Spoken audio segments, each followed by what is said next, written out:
Welcome, everyone, to today's session, Advancing Innovation in Adult Education, Effective Partnerships Between Adult Ed Programs, CTE, and Other Stakeholders. My name is Lori Meyer, and I am the Associate Director of Education and Technical Assistance for Manhattan Strategy Group. With me is my colleague, Marjorie Cohen, and together we're going to provide a bit of context and moderate a panel discussion today. Today's session has three parts. First, we'll briefly talk about the Advancing Innovation in Adult Education project, followed by introductions to three adult education program directors recognized for their innovative practices in the past year. Following introductions, we'll get to the most important part of today's session, and that is our panel discussion about partnerships. So that you are familiar with the people in this session, we have a list of our speakers and their photos, and we're going to introduce our panelists in just a few moments. But first, let's talk a little bit about the Advancing Innovation Project. And as you can see on the slide there, the Advancing Innovation in Adult Education Project is funded by the Office of Career Technical and Adult Education, or OCTE, as we all know it, at the U.S. Department of Education. The project is being led by MSG in partnership with APT Associates. And we are currently in year 3 of a 3-year project. So we are about to recognize our third and final round this summer. The goal of the project is to identify and highlight practices in adult education across the country that lead to improved learner outcomes. 3 of the 9 programs that Advancing Innovation has recognized are with us today. All 3 of them are in Region 3, and they all have strong partnership components with CTE, secondary, post-secondary institutions, and other stakeholders in their communities, such as workforce development and local employers. And so I'm going to turn it over to Marjorie, who is going to introduce the programs and their directors. Great. Thanks so much, Lori. Okay, so first up is Nadine Holthouse from Rochester Adult Literacy in Hawthorne, whose program has been recognized for their Bridges to Careers expansion practice. Bridge programs prepare adults to enroll in post-secondary education and training through occupationally contextualized literacy and numeracy instruction and college and career success activities. As you can see, the Bridges to Careers expansion practice builds on existing partnerships in the healthcare career pathway. Okay, so we have Jan Suding is joining us from rural North Vernon, Indiana, representing Jennings County Education Center, which has been recognized for their Certified Clinical Medical Assistant, or CCMA, Integrated Education and Training, or IET, program. IET programs enable adult learners to develop their foundational skills and workforce preparation skills through occupational training that leads to educational and career advancement. The CCMA practice, also in the healthcare career pathway, relies on partnerships in a rural community to help adult learners succeed. Finally, we have Holly McCoy from Literacy Services of Wisconsin. She is from Milwaukee, Wisconsin, and her Multi-Craft Core Curriculum High School Equivalency Diploma, or MC3 HSED practice, has been recognized as an innovative secondary credentialing practice. MC3 HSED allows adult learners to earn a high school credential and an industry-certified credential in a pre-apprenticeship program in the trades. Holly and her partner, Matt, exemplify the types of partnerships this program has with their stakeholders. Now I'll turn back to Lori to kick off the panel discussion. Thanks, Marjorie. So we're going to pull down the slide deck and you'll be able to see everyone on your screen now. So I'm going to start with a question for everyone on the panel. What do you see as the most critical component of a successful partnership? And I'll start with Nadine. I feel that all the partners need to see that they're getting benefit from the partnership, but they all need to be committed to it. I mean, that commitment level needs to be there in order for it to be successful. Yeah. How about you, Jan? I agree with that. I think partnerships, they have to be mutually beneficial or they're not going to stick with it. They won't have the commitment. So everybody has to have something that they're getting out of it. Yeah. Holly? Yeah, I think to speak to that, mission alignment is key. But beyond that, I definitely think that there also has to be increased transparency between the partnerships that exist, and really a shared vision for what ultimately the outcomes are. A lot of times in partnerships, you're bringing in separate organizations or businesses or institutions. And even if the missions are aligned, if there isn't a true shared vision for what the outcome is, a lot of times I think folks can get a little bit frustrated if they don't feel that it meets, the expectations of what they had going into that partnership. Yeah, that's great. So we have a lot of alignment, a lot of agreement across the three of you. So I'm going to jump into the first question, and this is for Holly. So we want to talk a little bit about business and industry partnerships because we know that's a huge component of your program. We all know this, and so do the folks sort of listening to this session, that business leaders have a long history of engagement in education and workforce development, right? We have these days of writing checks to schools, to standards-based reform, their engagement in college and career readiness. So I'd love if you could talk a little bit about your partnership, where it began, talk a little bit about some of these roles and responsibilities and how you interact day to day. Yeah, so we're lucky in Milwaukee because there is such a thing as a WRTP Big Step. And hopefully Matt will be joining us soon because he's definitely the WRTP Big Step expert. But they are a workforce intermediary, and as a nonprofit organization, their role is to work as a pre-apprenticeship program that's directly linked to our unions and apprenticeships within the entire state of Wisconsin. So their role is to work proactively also with employers to really make sure that any and every training that we're offering alongside and concurrently in that MC3 HSED is really industry-led in terms of like what students will actually be able to be employed in after completing and graduation. And so that's been a tremendous blessing, mainly because we also have those employers come and visit our class.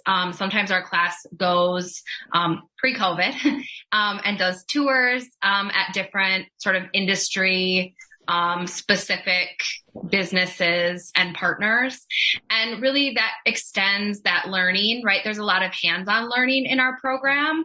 But then that also allows them to take what they're learning in the classroom and see it come to life in what that real world sort of job application looks like. So before Marjorie jumps in, because I know she has some questions she wants to ask you, tell me, where was the starting point for this relationship between, your organization and Matt's organization?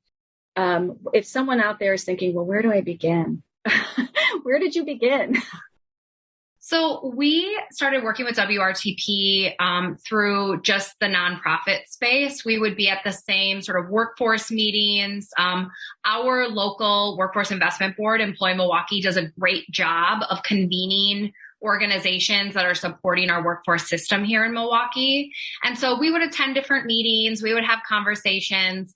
But one of the main sort of gaps that WRTP identified for apprenticeships in Wisconsin is you are required to have a high school diploma.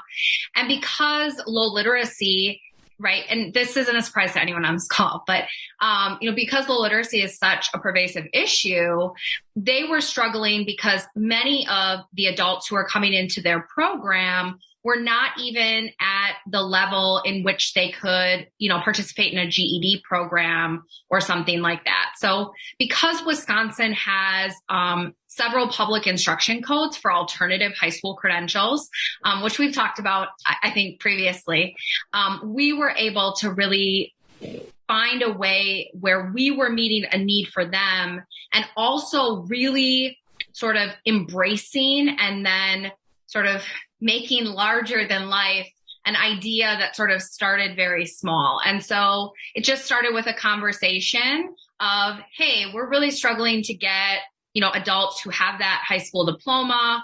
You offer a program that has a high school diploma at the end of it. Like, how do we make that jive?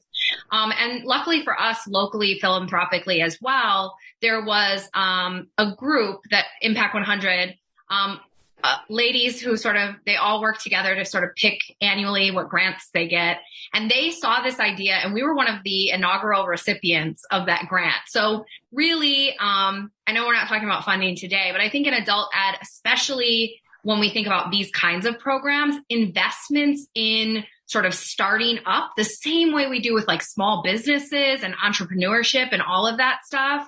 You know, we really were able to get that support to start that up from that grant. And it's really grown into this amazing program that actually we're even, you know, implementing in some other spaces throughout the state this upcoming year. So super cool. So let me just ask a quick question of you, Holly. So you've described sort of how you and Matt work together. For people who are looking to do this, what does that look like on a day-to-day? Do you have a formal partnership? Do you meet regularly? We absolutely have a formal partnership, and our staff treat each other as if they're colleagues. So even though LSW and WRTP employ, you know, separate staff, those staff work together in tandem. They have regular meetings together. Matt and I are in very close communication. Yesterday, I needed actually something for LSW, and he was willing to like swing by LSW and drop it off for me. So we have a really close working relationship. When we have meetings with partners, we're including each other on those meetings, and really just making sure that there's consistency for our staff. So one of the biggest things that Matt and I work on is making sure the message that comes from both of us separately when we're at our own organizations is the same message. And then our staff, when they're working together day to day, if an issue arises, because two nonprofits working together, I would never say there's no issues, right? But when those arise, the staff work together to problem solve. They reach out to Matt or I if they need troubleshooting or support. But it's a really, at this point, sort of, it runs sort of in this really organic way, and it's really great. And we all get together like as staff, and we do, it's really cool, actually. It sounds like an incredibly collaborative relationship that you have, which is really hard to do. It's hard, it's time consuming, but worth it. So I just wanted to sort of see if Jan and either Jan or Nadine want to just jump in and talk about this business partnership before we move on and talk about post-secondary institutions. So our business partners, we also have for RCTC Transition Advisor and the Workforce Navigator and my ABE coordinator for this program meet weekly to discuss issues and things that come up and to just, you know, see where students are along the pathway. But the next level, like I'm the program manager and the workforce program manager, and then our HR people from Mayo and HR from Homestead County and the dean from RCTC, plus the boots on the grounds people, which I talked about before. We meet monthly, and we come together for the same thing. It's very collaborative. We're, you know, sharing a vision. We're there to, you know, what is working well, what isn't working well, and who's going to, you know, step up and help solve these problems. And it's not always one organization. It's, you know, we all, you know, go, I'll do that, or I'll do this, and to make this, to help this continue for the students. Yeah.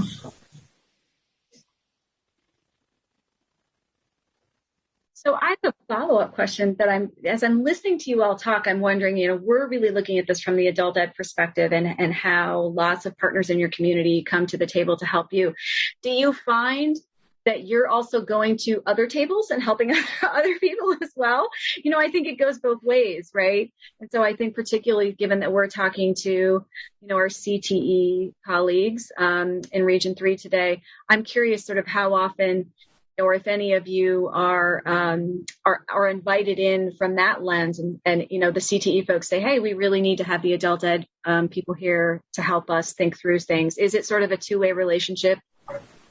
Absolutely for us. I'm actually on the Rochester Community Technical College's nursing advisory board. They've invited us to do that. Mayo Clinic has invited us to, you know, be part of different things, you know, as a resource for how do they diversify their workforce. So it is, once you get that collaborative partnership, it expands out, and how all the different agencies access the skills and talents that the other agencies have. That's amazing. That collective impact. Let me just jump in for a second and welcome Matt Waltz. We've been talking about you and your wonderful partnership with Holly and Literacy Services of Wisconsin. So let me just introduce Matt Waltz from WRTP Big Step in Wisconsin, in Milwaukee, Wisconsin, and let you jump in and talk a little bit about the kinds of questions that Lori just asked about whether you sit at the table with some of your business industry partners. Yeah, great. Thank you very much for inviting me, and happy to be here. And yes, I would say that is the whole reason that we partnered with Holly and Literacy Services of Wisconsin, for that exact reason. As an organization, WRTP Big Step has an industry-first approach. So instead of just training or providing services to individuals just because as an organization that's what we do, we always have that employer focus first. We're very targeted with the industries that we work in, and everything that we do is from a request that they have. So in our case with this collaborative work that we're doing, we provide individuals with a high school equivalency diploma, and it's all tied to construction competencies, because to get into what we consider a really good career in the construction trades, particularly in a registered apprenticeship, you're required to have a high school diploma or equivalent. So if an individual just doesn't even know where to go to get that, they're a little bit lost. And instead of just sending people to the next place and the next place and the next place, we created this program that says, well, actually, we can help you with the challenges that you may have and actually address that root problem and get them connected then to those employers that are hiring individuals. Thanks, Matt. We're going to talk about post-secondary institutions and partnerships with post-secondary institutions. And I know Nadine and Jan in particular have some partnerships that they want to talk about. And so we'll start with Jan. And if we could just talk a little bit similar, sort of how did you identify and foster those partnerships for anyone really trying to navigate a new partnership with a post-secondary institution? What's your starting point? And so I'll stop there and hand it over to Jan. Actually, my starting point was with our workforce development and our workforce board and finding out or discovering what were the high demand occupations in our region and what types of trainings would we be able to provide to try to train people in those fields. So we are very rural. And we would definitely want to make sure that when we did a training, there would be a job waiting at the end of the training for that person. So one of our high demand areas here in rural Jennings County is medical. And my next thing was to find something that would fit into 14 weeks because the state wanted it to be short term. And I was lucky enough again to have a partnership with Work One. And Work One knew that Vincennes University, community college in the state of Indiana, offered a medical assistant class that was 14 weeks. Then I had to decide, well, what can I do to get them to come to our rural location? Because forming those cohorts that attracts colleges was a sort of a hurdle for us. And I thought, well, I have a classroom, and I can offer this classroom free of charge if they will come and do the training here. And it was just such a simple little concept to get the training going. They were thrilled. They would take care of the teacher, the curriculum, and we would provide the classroom. We would help market and build the cohort. We would do all the advertising, and then we would do the follow-up with trying to help with job placement and those types of things. So it's just been a really mutual beneficial partnership, and one where our students have just benefited so greatly with not having to drive to the city or out of the county to get a training. Yeah. Jan, I just wanted to, talk a little bit more about sort of the nitty gritty of your partnership with Vincennes. Do you meet regularly? Do you have a formal MOU? How do you keep that partnership going? One of the things we strive to do is have consistency. So we wanted to make sure that we had that strong partnership, and we met regularly, and we had a continual schedule, almost like a college would have, where they knew that there would be a fall offering, there would be a spring offering. And that was, again, as silly as it sounds, it was so important for our clients and for the community to know that it was going to be something that was going to be consistently offered, and that they could count on it. And it wasn't just, oh, let's offer this training. We cannot do it, these 3 months. And then a year later say, let's do that again. We had to have it like a course offering, like a college would. We do have an MOU with them and what they provide. Again, I said they provide the curriculum, they provide the teacher, they do the national testing. We provide the classroom, we provide computers. We have, a lab where they can do the testing. So we do have an agreement as to who is going to offer or take care of what part of it. We're so close, in fact, that their instructors think that I'm their boss. And they're always coming to me with, questions about student concerns or how to handle something, or should we meet? It's going to be a holiday that week, and I'm saying, well, your boss is really Vincennes University. So it's been a close partnership and a good partnership, and it's enabled us to add trainings with them, phlebotomy and other trainings. So it's been a good. It was hard to get going, especially being rural, but it's been really great. It's amazing. And we hope that we'll show a slide at the end to send you to some resources, but we did interview one of your students, and it's a great podcast, and we hope that folks will go and listen to those. So I just want to give Nadine an opportunity to jump in and talk about post-secondary partnerships.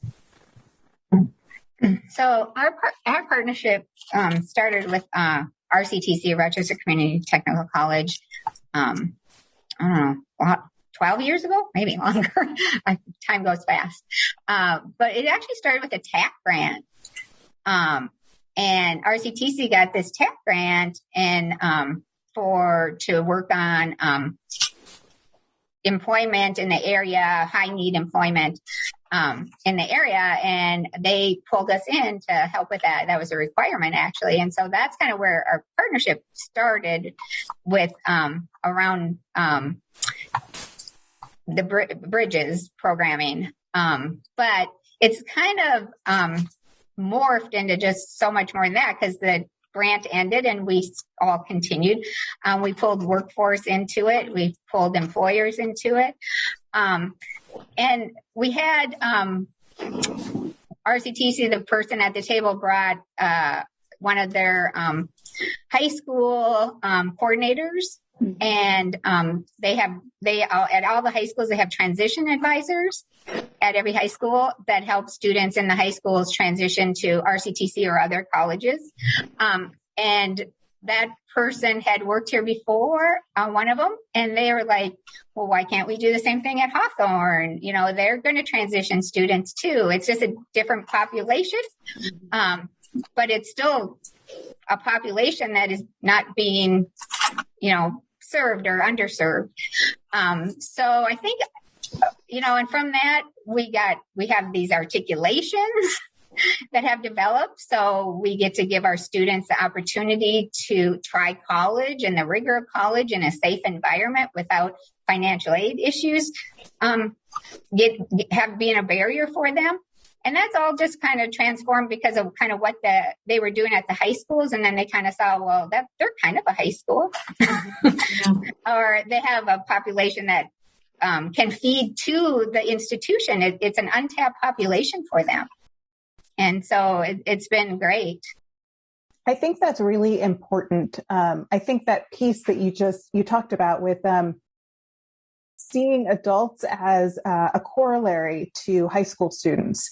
There's a lot that the adult population and the adult educators can learn from the ways that there's this transition services for high schoolers, and I think it's reverse as well. I think there's a lot that they can learn from each other, and I think that's a really interesting.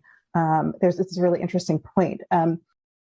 How involved was the high school transition person with setting up your program? We actually have a high school transition person on site now that transitions our students to RCTC and other colleges if that's where they're choosing to go. But majority of our students go to the community and technical college. So yeah, they're very involved. They're one of the people that meets weekly. Of the meetings. So I have a question that probably could connect to what we talked about with business, or I could talk about with post-secondary, and that is hurdles along the way. Any relationship can be challenging, and at any point in time, there can be sort of hurdles that you need to overcome. I'd love for any of you, and this is sort of about, goes to the whole group, to talk about any particular example of when you sort of had an obstacle to overcome, that hurdle in your partnership, and sort of how you worked through that. Like, what was it, and what did you do to work through that? I think, as we all know, partnerships are hard. It is hard work, like any relationship. So I'll open it up to anyone who wants to sort of jump in on that. I think, and Matt, you can jump in on this a little bit too. We have zero problems, and we never have. Zero.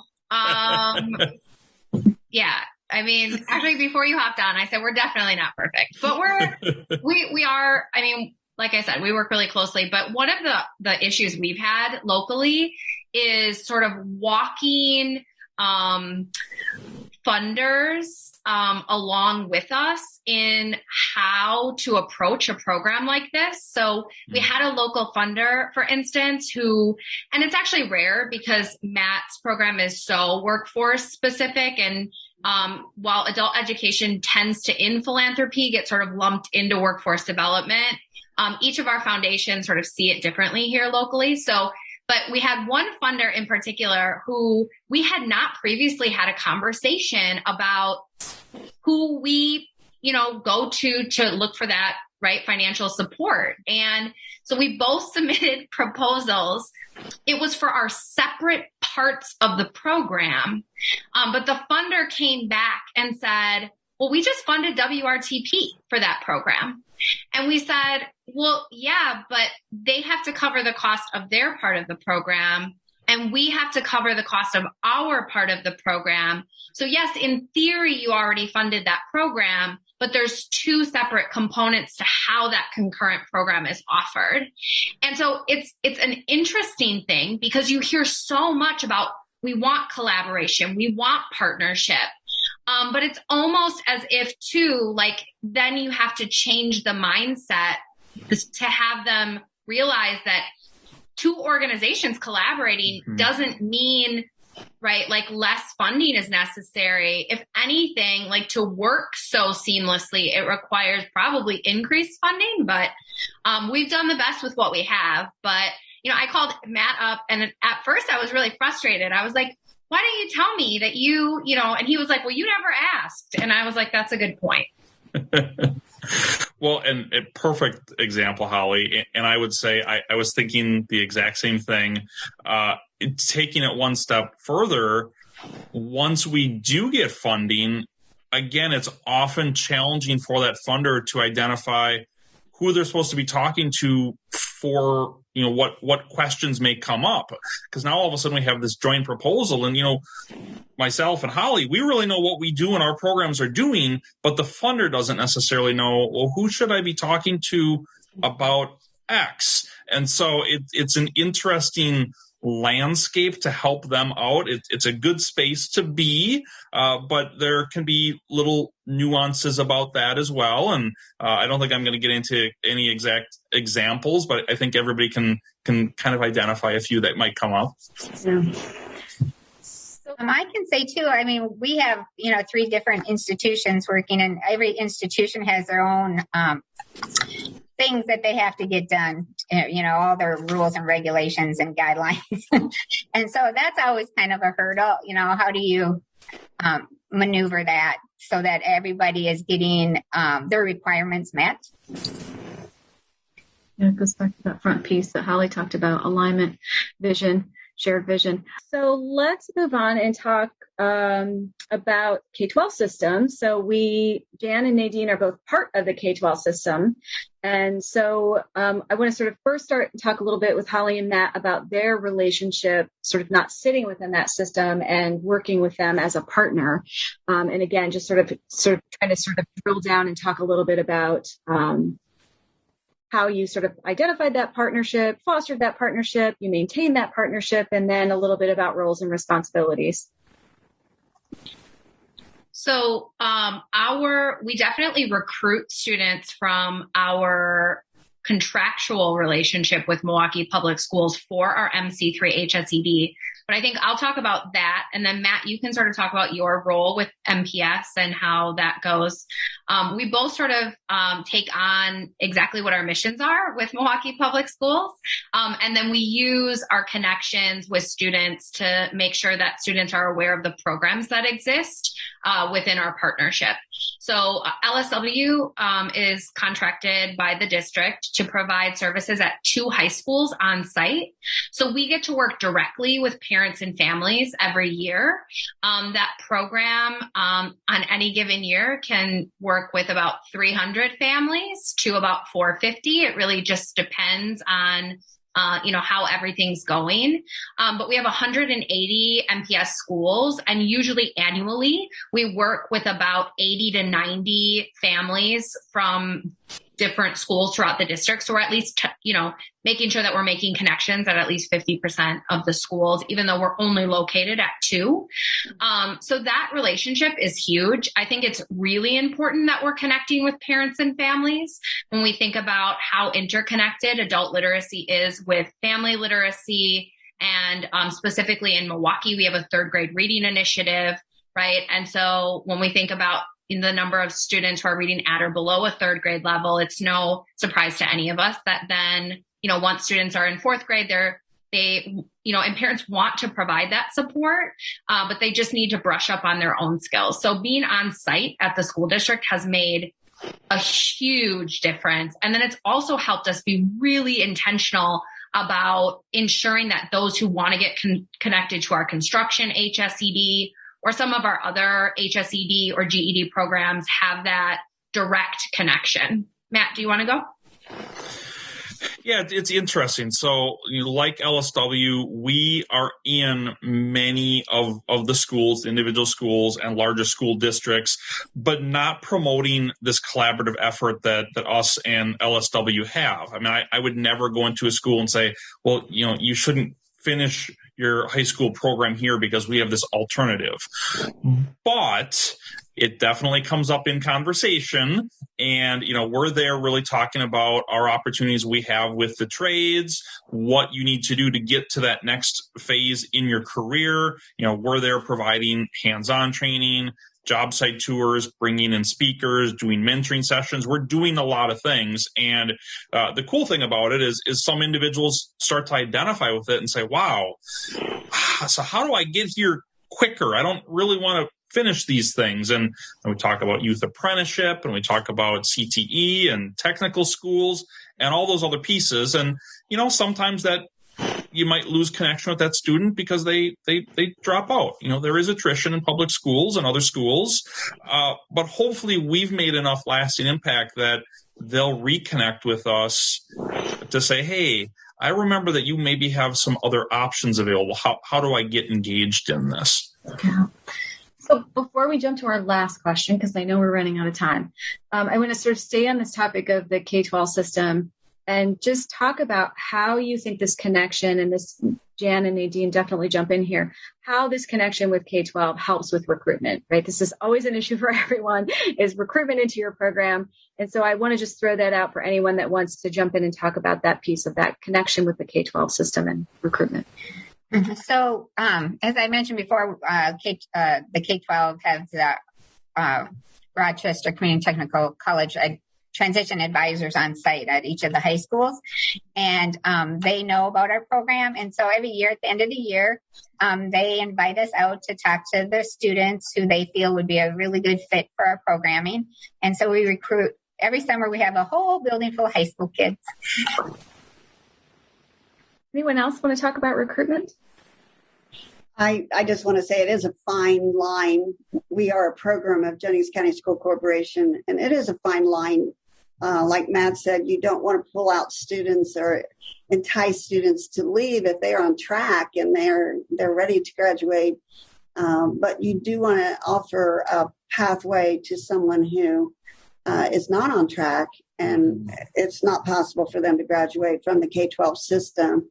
And so we've been here long enough that the high school, and we have a great working relationship, but you want to make sure that students understand that go ahead and graduate, and we will be here for you to come through and do these certification programs after you graduate from high school.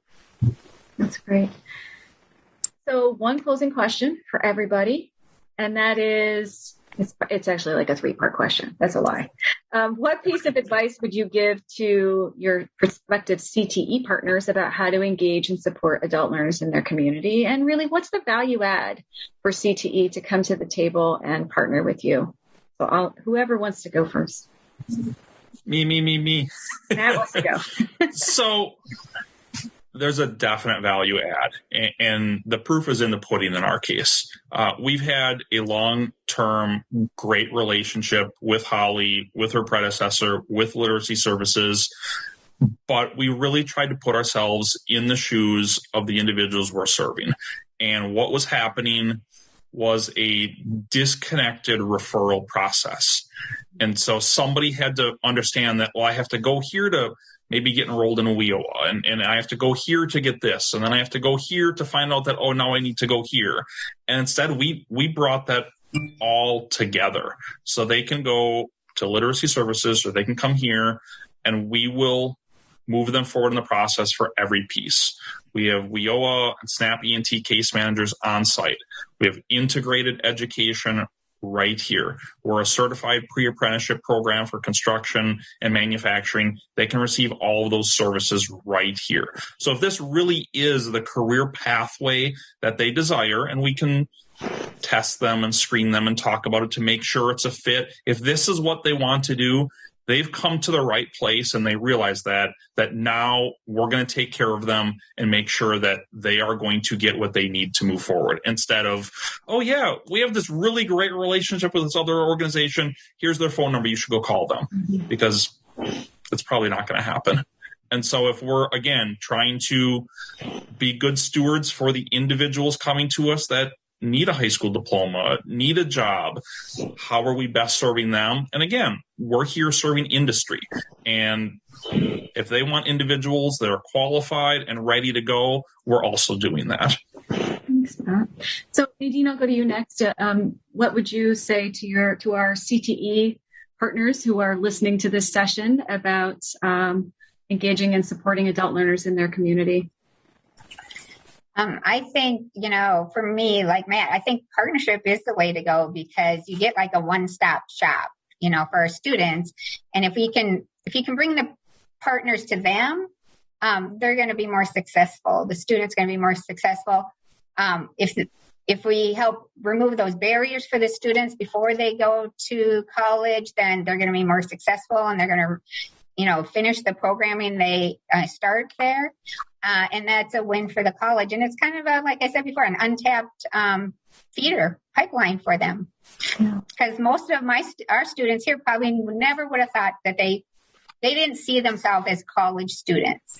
And now they do. And that's really the neat thing about it, is just seeing them blossom and bloom into these, college students. I can do it. That's exciting. Jan? I agree with what they say. I'm shocked at the great need for career and tech education in the adult population. When we're offering these certified medical assistant classes, we're getting students that are coming to our rural county from great distances. They're traveling to come to our class. So they are searching out and trying to find these training opportunities.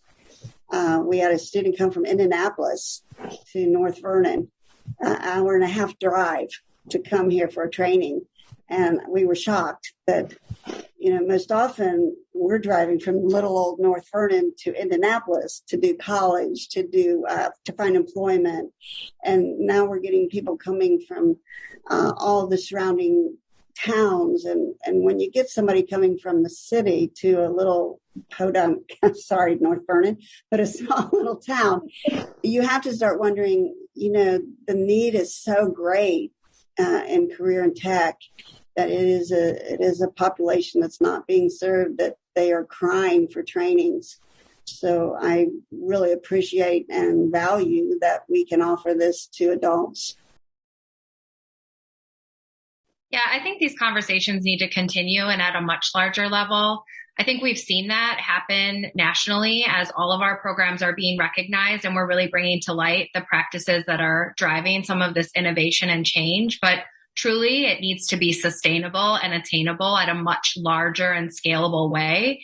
And I think it is there. What happens is you have a lot of different people doing a lot of different things and not working collectively to figure out who does what best and how we can continue to use that student-centered mindset that all of us bring to our classrooms and our organizations every day and figure out how to really drive that home. And so I hope we continue to have these conversations and really ask questions, because even at a state level, we met with some local literacy providers who are in different areas of the state, right? Both rural and urban. And I hear things all the time like, well, I can't do that. And I always say, we can agree to disagree, but I actually think you can. And when we sit down and we talk specifically about the issues that they're seeing and what they're so kind of worried about with their programs, it's not about changing a lot. It's about making minor changes, figuring out alignment, and figuring out partnerships that are really going to just make your program better, right? And there's a way to do that. And we talked a lot about that today, but I truly think it's what we have to do if we're doing this work. And I also think we just have to figure it out, right? So I really appreciate the time to sort of talk about this and learn from everyone today. Thank you.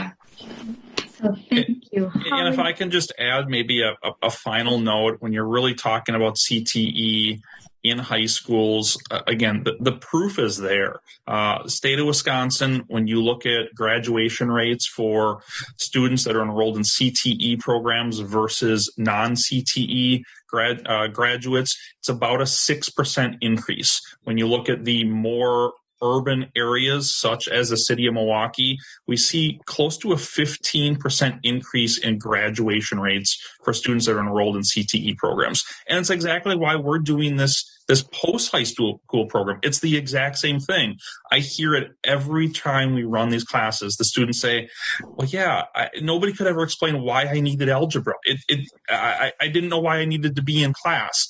And now all of a sudden, well, I need algebra because we're going to figure out this door, and I need to cut this piece of wood, and I need to build this. And all of a sudden it's applied, and they're like, well, now it makes sense. People couldn't explain that to me. So, I mean, the proof is there. It's going to take, much more work from everybody to get this expanded to more schools and more students, but clearly it's something that's working. We have scratched the surface. we could continue these conversations for hours. So I want to thank Matt. I want to thank Holly and Jan and Nadine and Marjorie. Thanks everybody for coming together. We hope our CTE partners have learned something new today. We look forward to continuing to engage with them. And we'll pull the slide deck back up just so that folks can find out more about us. So if you're interested in advancing innovation social media, please follow us on Twitter, Facebook, and LinkedIn. And then in the next slide, you can also see there where to find more information about our project, and you can find out more about the 3 programs that you heard about today. And it is on links. And there's also an email there if you want to get in touch with us. We are happy to answer any follow-up questions that you have. And we'll coordinate that. And that brings us to the end of our session. Thank you so much for joining us.